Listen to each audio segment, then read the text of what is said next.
সান মারিনোর পর লিথুয়ানিয়ার সাথে খেলবে বাংলাদেশ। ভাবতে পারেন দক্ষিণ এশিয়ার বাংলাদেশ এবার মুখোমুখি হতে যাচ্ছে ইউরোপের শক্তিশালী দল লিথুয়ানিয়ার সাথে। আর সবচেয়ে চমকপ্রদ বিষয় হলো এই দলটিকে নাকি বিশেষভাবে পছন্দ করেন ফুটবল মহাতারকা ক্রিস্টিয়ানো রোনালদো। তাহলে কেমন হবে এই মহারণ?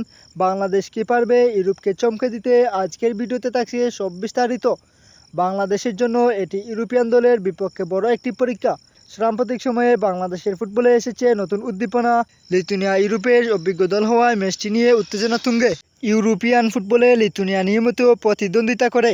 ফিফা র্যাঙ্কিংয়ে তারা বাংলাদেশের চেয়ে এগিয়ে। শারীরিক সক্ষমতা ও কৌশলগত ফুটবলে তারা বেশ শক্তিশালী। নতুন কোচের অধীনে আত্মবিশ্বাসী বাংলাদেশ দল। হামজা চৌধুরীর মতো তারকাদের উপস্থিতি বাড়াতে পারে দলের শক্তি।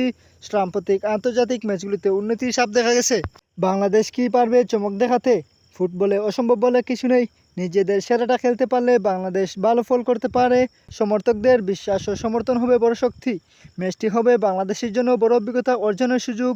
লিথুয়ানিয়া ফেভারিট হলেও বাংলাদেশ লড়াই করতে প্রস্তুত। আপনার মতে ম্যাচের ফলাফল কি হবে কমেন্টে জানিয়ে দিন। আপনি কি মনে করেন বাংলাদেশ লিথুয়ানিয়ার বিপক্ষে ইতিহাস গড়তে পারবে? আপনার মতামত অবশ্যই কমেন্টে জানান। ভিডিও ভালো লাগলে লাইক দিন, বন্ধুদের সাথে শেয়ার করুন এবং বাংলাদেশ ফুটবলের সব আপডেট পেতে আলোকিত ভূমিকা চ্যানেলটি সাবস্ক্রাইব করুন।